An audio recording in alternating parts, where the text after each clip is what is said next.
district that it was one of several school districts to be awarded an extended learning time grant. These funds were designed to extend the school day at 5 of our schools, including Donovan Middle School, John F. Kennedy Middle School, Hughes Elementary, Kernan Elementary, and Conkling Elementary. Over the past several months, parents, teachers, students, and community members have been engaged in meaningful dialogue about extending the school day for our students during a series of town hall meetings that were held at each of the 5 schools. During each town hall meeting, parents, students, teachers, and members of the community gave input, feedback, and also shared their concerns about the extended learning time grant proposal.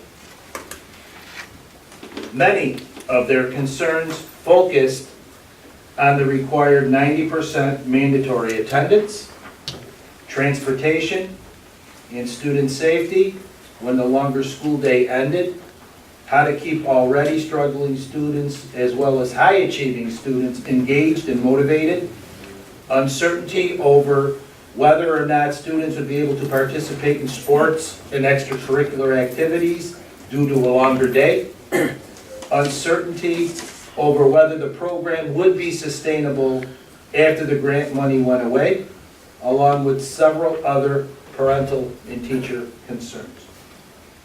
When the audiences were polled at each of the town hall meetings, participants in the dialogue at all 5 schools voted overwhelmingly against extending the school day. Also, in a survey conducted by the Utica Teachers Association, 90% of the teachers at the 5 targeted schools responded that they would not elect to participate in an extended learning time grant program for many of the same reasons that were shared at the town hall meetings.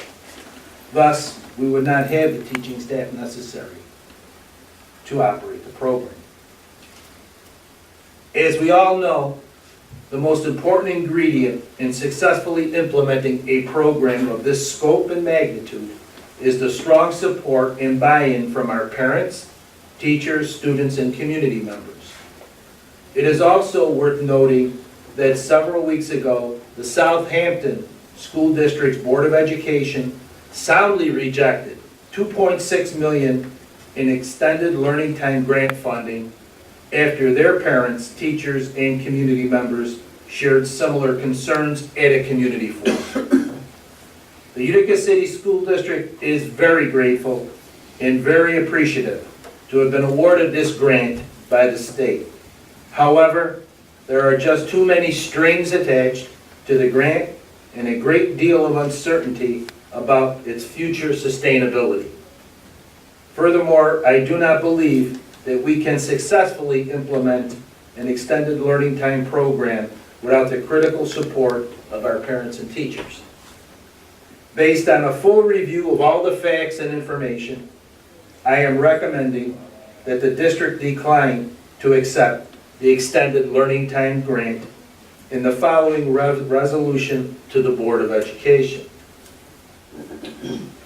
Authorization is requested of the Board of Education to decline acceptance of the extended learning time grant awarded by New York State to the Utica City School District due to the lack of parent support and teacher participation, uncertainty of the grant's future sustainability, grant constraints, logistical implementation concerns, and several other parental concerns. Mr. Capola has the floor. Yes, Mr. President and members of the board.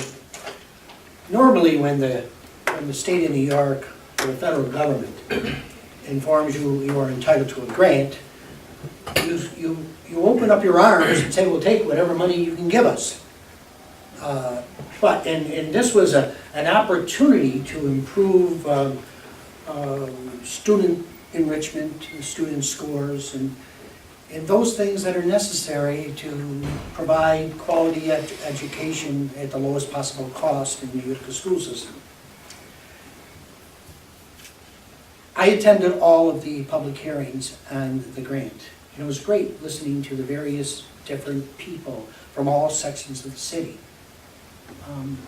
And of course we know, and during my tenure in office, public hearings generate those people in opposition more than those people in favor.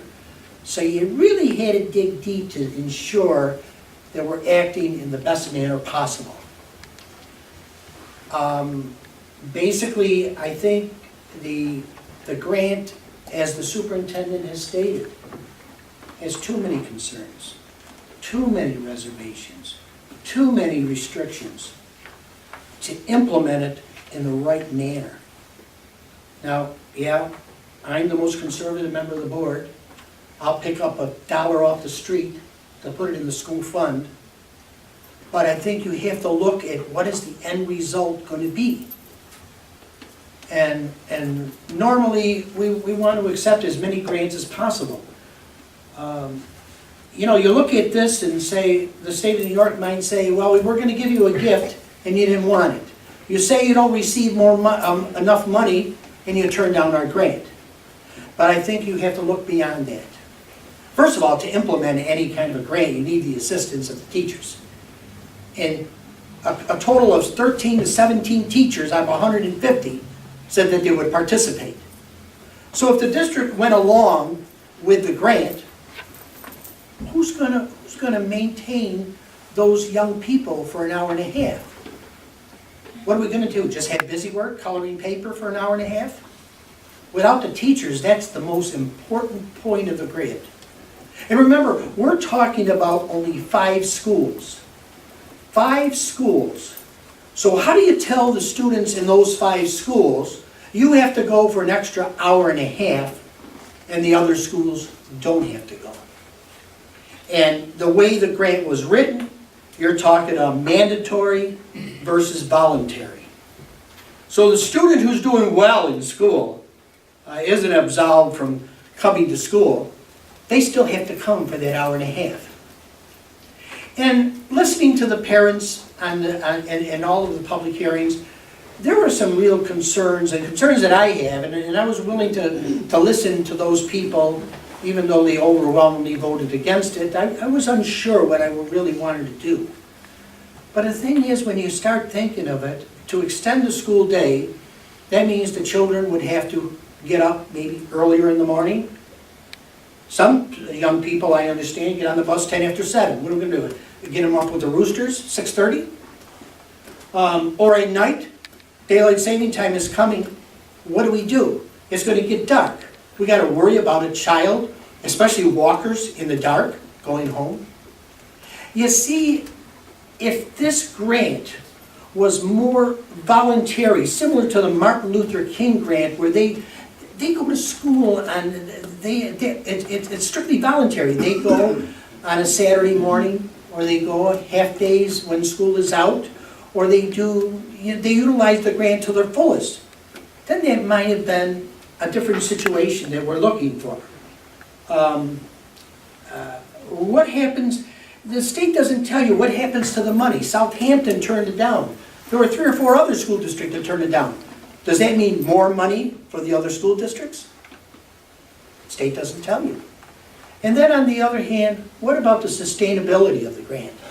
After it ends in 2 years, how do we keep up the grant? We have trouble in the general operating budget without laying off teachers, rather than have another grant that we'd have to pay for, because some people will get used to it.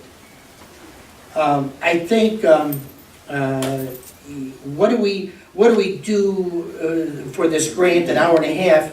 We're going to help those that need the assistance, but what about the gifted child? The child that's doing well in our middle schools, and the child that's doing the top of the class. Remember, they're going to have to go too, and they're going to have to go for that extended day. So I think basically you have to have the logistics. You have to work out bus schedules. You have to work out different time periods.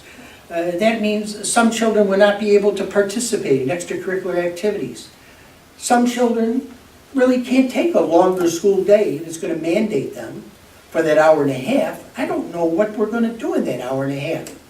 I mean, it's certainly not gonna be tutoring, it's gonna be probably not a teacher, but maybe an assistant at the top of the class, telling them what to do or just giving them some busy work. I think what we have to do, we have to close the gap and take advantage of the resources the district has to raise the achievement level of the students that we have. We can't just say, no, we don't want the grant, we're not gonna do anything. No, we have to analyze what we have and what we're going to do to raise the achievement level. But, you know, a grant dangling in front of you sounds good, sounds great. It sounds like the taxpayers are gonna get money back from, that they put in, whether it be state government, they shift it to the local government, and then we're gonna get some of it back. You know, what good is a grant if you can't implement it and achieve the right goal? And that's it, to raise the achievement level of all our students. And I understand the superintendent probably had a very difficult time trying to determine, and I saw his face as he went to every public hearing. And he heard the people, and sometimes people were upset because they didn't understand. But, you know, we have to abide by the conditions. And this is why I call it the way it is.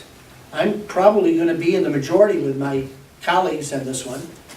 But, you know, to look at this grant, again, there's too many restrictions. There's too many concerns. There's too many reservations for us to implement something and not achieve the desired goal. It's interesting because sometimes there are politicians who say, the Common Core, we're going to implement the Common Core, and a few weeks before the election, oh, the Common Core's no good. You know what I mean?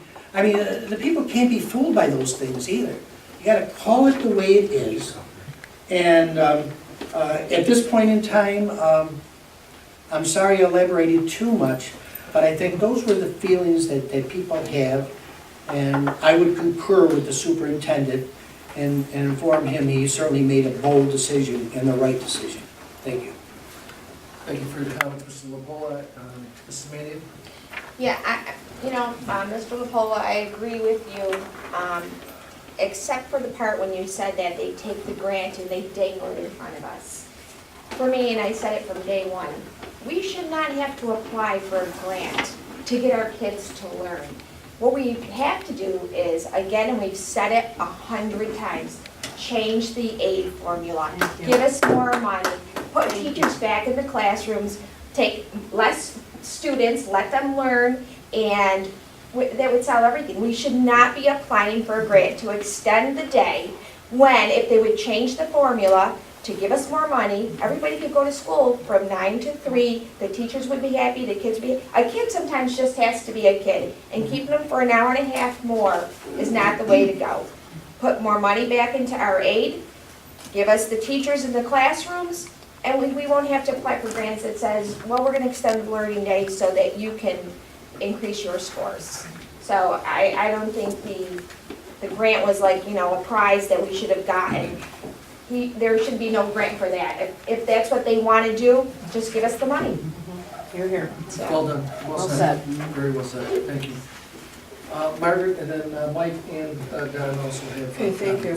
comments. When the reporter called me last week, I said, I have rather lengthy amounts to say about this situation, and I would like to share it with the board and the public. I really have 3 points that I'd like to make, and I write things down so I will not bore you with endless talk. The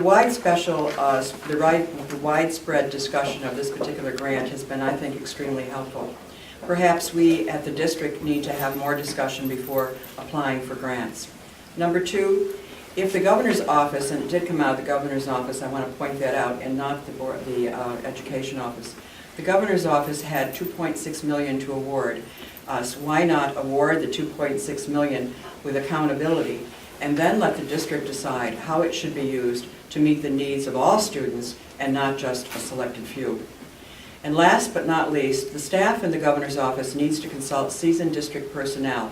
That means teachers, that means board members, that means everybody who makes the district work. and who could offer creative ways of improving education experiences rather than enforcing them with more mandates. Mandates are something that the state is very well and very often doing. And after then, the grants or the programs run out, what does the district do?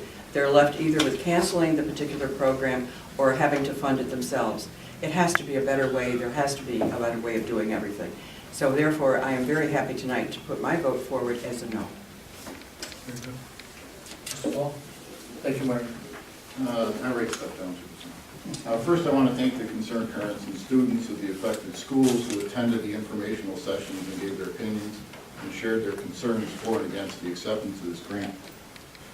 There are mixed opinions as to whether or not adding more hours to the school day will have a positive effect on students. Experts are always comparing education in the United States to countries like Finland, which is considered to have one of the best educational systems in the world. Finland's schools systems support early childhood education for all students, funding for all schools so they can better serve those with special educational needs, and access to health and well-being services for all children. However, in Finland, play is considered a significant part of individual growth and learning. Every class is followed by a 15-minute recess break so children can spend outside on their own activities. School days are shorter in Finland than the United States, and primary schools keep the homework load to a minimum so that students have time for their own hobbies and friends when school is over. On the face of it, this extended learning time grant appears to be a gift to the district, but this gift comes with too many strings attached. The 300 hours and 90% attendance mandated by this grant is far too much for our students, our parents, and our teachers to accept. If Albany is truly concerned with the fate of our students, they could begin by providing all the funding that we are legally owed. We don't need $4.1 million for extended learning time. We need $41 million to provide a sound basic education in the time we have now. What we need from Albany is funding to reduce class sizes to an acceptable level, funding to rehire teachers and support staff that were cut due to past budget inequities, funding to provide students with more and newer books and computers, funding to provide more guidance counselors, psychologists, and social workers to help some of our troubled students, and additional funds to help our refugee and ESL students. We don't need more money for extras, we need money for the basics. With that in mind, I cannot support this acceptance of this grant. Together very well said, Mr. Paul. And Mr. Knight. Well, I agree with my colleagues in most every way. I am not sure yet. I've closed my mind on the possibility of a longer school day. It may be a good thing, but it isn't under the way the governor has proposed. All it does is make a tough decision for the board and obviously for the teachers. And we did that. I went to the meetings with Mr. Lapola, not all of them, but a number of them, saw how the parents felt. And I've now made up my mind that I won't support this.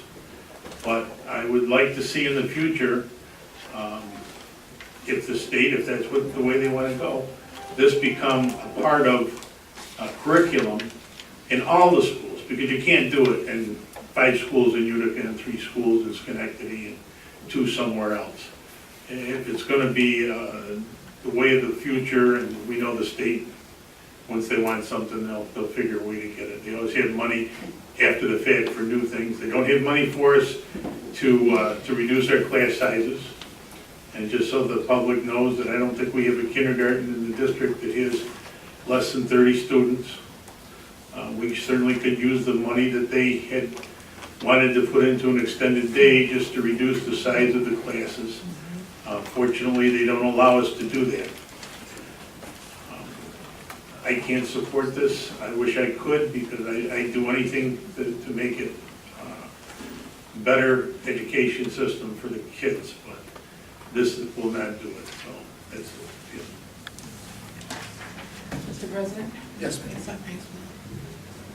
I didn't go to many of the meetings, but when you're out in the community and you're in Walmart and you're in Price Chopper, you're just going around in the city, parents come up to you when they're concerned about their children, what time they're going to get home. Can they play football? Can they do popcorn? Or can they do cheerleading? And I just commend Superintendent, that you listen. You know, sometimes people think we just sit here and we make decisions, but we really listen to what the parents in the community wanted and what the teachers wanted. I just feel that if the state has that much money, give us what we need so we can give our students the education that they deserve. No parent wants their child to be left behind. No parent is going to willingly say, I don't want my child to get extra. Even students that are high achiever, you always want them to get that extra. So if that is so important to the state, give us the 4.1 and we can have our children do extra in a timely manner, that they don't have to walk home at night. Parents don't have to worry about who's going to be there to pick up their children. Education, if it's that important, give us the money. I'm sure we can do something very creative with it. Our children's test scores will improve. Teachers won't be overwhelmed. They won't be stressed out. And they can teach with a passion that caused them to want to be teachers. You know, it's time out that we're stretching people to their limits and then we say they don't want to teach. It's not that. How much time do you have? They have families, they have lives. Some of them are even going back to school. So the state needs to look at that and say, we want our kids to be educated, we want to keep up with Finland, we want to keep up with China. Well, give us the money and I'm sure we'll give them a better run for their money. Thank you. I cannot support the extended day either. Very well said. I'm going to request that the superintendent read a resolution which we'll pull off the floor and we'll vote on the extended learning day grant. And yes, Mr. McLean. I just want to add one more thing. It was in the back of my mind. If the state really doesn't want us to lose the $4.1 million, give us the money and we'll extend the school year. Or we'll begin next school year 2 weeks earlier. And we'll negotiate with our teachers and we'll have a longer year. We'll have the children in the classes. That's if they're really sincere about wanting to give us the money. Thank you. Well said. It's the money and no strings. That would be the option, but unfortunately, nothing comes without strings, folks, we all know that. But I'm going to ask that the superintendent read the resolution, which we'll pull up before, and we will vote on it. And I ask that someone, Don, would you move it and give a second as well? Mr. Superintendent. Thank you, Mr. Salatino. Again, authorization is requested of the Board of Education to decline acceptance of the extended learning time grant awarded by New York State to the Utica City School District due to the lack of parent support and teacher participation, uncertainty of the grant's future sustainability, grant constraints, logistical implementation concerns, and several other parental concerns. So moved. Second. Second, any discussion? I'll just make one comment, and I think you all just about hit the nail on the head with this. Anytime we look at the amount of money like that, it makes us all of a sudden say, wow, that's an awful lot of money. But when it has so many strings attached, and it's so difficult for parents and teachers, it just wasn't a good fit for us. And I echo the sentiments of everyone here that find another way to get us that, because that would be, it would certainly help reduce class size, put some teachers out back to work, and give our students the education that they need. But again, you guys just really did a great job in articulating our concerns, and it didn't go without an awful lot of discussion, many, many times, and an awful lot of meetings to really come up with and listen to what the public had to say. So once again, thank you for all of it. And I know sometimes it gets a little contested, but I think we're all on the same page on this one. So I am going to call for a vote, and I'm actually going to call for a voice vote, Ms. Kristine. Thank you. Ms. Buckley, Yes. Mr. Dawes, Yes. Mrs. Irving, Yes. Mr. McCullough, Yes. Mrs. Mandia, Yes. Mr. Paul, Yes. Mr. Salatino. Yes, and that's unanimous from the board. Thank you, everyone. Thank you for your time on that. It was an awful lot of work, and I know it was. Thanks again.